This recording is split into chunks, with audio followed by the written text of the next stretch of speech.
Makinig muna mga kapatid, walang personalan. Kung tatamaan ka, baka may dahilan. Ito'y babala, babala, babala, babala, babala, babala. Mag-ingat, mag-ingat, masasayang tao nagkalat. Ngiti sa labi pero iba ang balak. Pag nakatalikod ka doon ka sasaksak.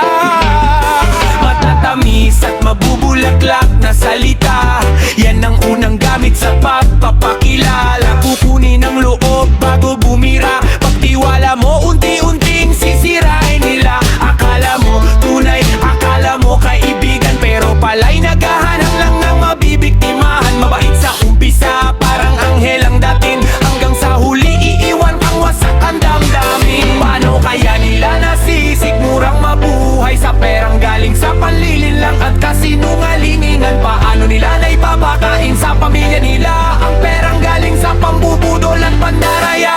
Babala, babala, makinig ka habang may oras pa. Hindi lahat ng nakangiti mabuti ang intensyon. Minsan ngiti lang ang kanilang sandat at depensa.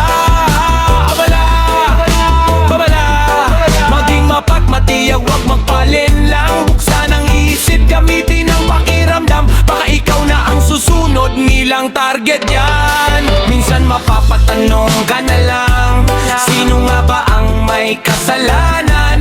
Ang manluloko bang sanay man lamang, o ang taong nagtiwalang buong puso lamot? Pero tandaan, hindi kasalanan ang maging mabuti. Ang mali ay ang abusuhin ang tiwala ng kapwa. Kaya wag mong hayaang patayin ng panluloko ang kabutihan mo. Hindi lahat ng mabait sa'yo dapat mong pagkatiwalaan agad. Madalas sila pang nakakatakot, tahimik kung umatake, wala kang malay. Magmasid, makinig, magtanong, mag-imbestiga. Pag sobrang ganda, pakinggan, baka may tinatakong kapalit. Pag sobrang dali ng pangako, makabitag na ang kasunod. Hindi lahat ng alok ay biyaya, minsan pagsusubok lang pala. Kaya gamitin ng isip, huwag puro emosyon ang pairalang. Sa panahon to, hindi lang kutsilyo ang armas, minsan cellphone lang at matatamis na chat. Sapat na isang pindot, isang tiwala, isang maling desisyon. Pwede kang mawalan ng ipon, pangarap at kinabukasan. Kaya bago pumirma, bago magpadala, bago magbigay ng impormasyon, mag-isip ka muna ng 10 beses. Babala, babala, hindi ito pananakot, ito'y paalala sa lahat ng kapatid kong nakikinig. Maging alerto, maging mapagmatiyak. Huwag basta magpapadala sa matatamis na salita. Malay mo, isa narito sa grupo ang tinutukoy ng kantang ito. Kung malinis ang konsensya mo, ngumiti ka lang. Pero kung bigla kang kinabahan, ikaw na ang bahalang sumagot. Walang personalan,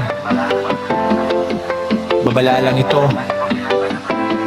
Para sa lahat, protektahan ang sarili,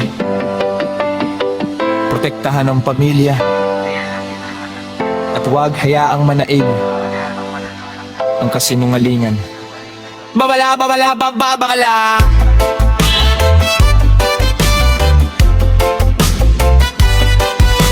Babala,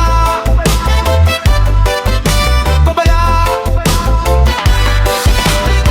Mag-ingat, mag-ingat, mag-ingat, mag-ingat,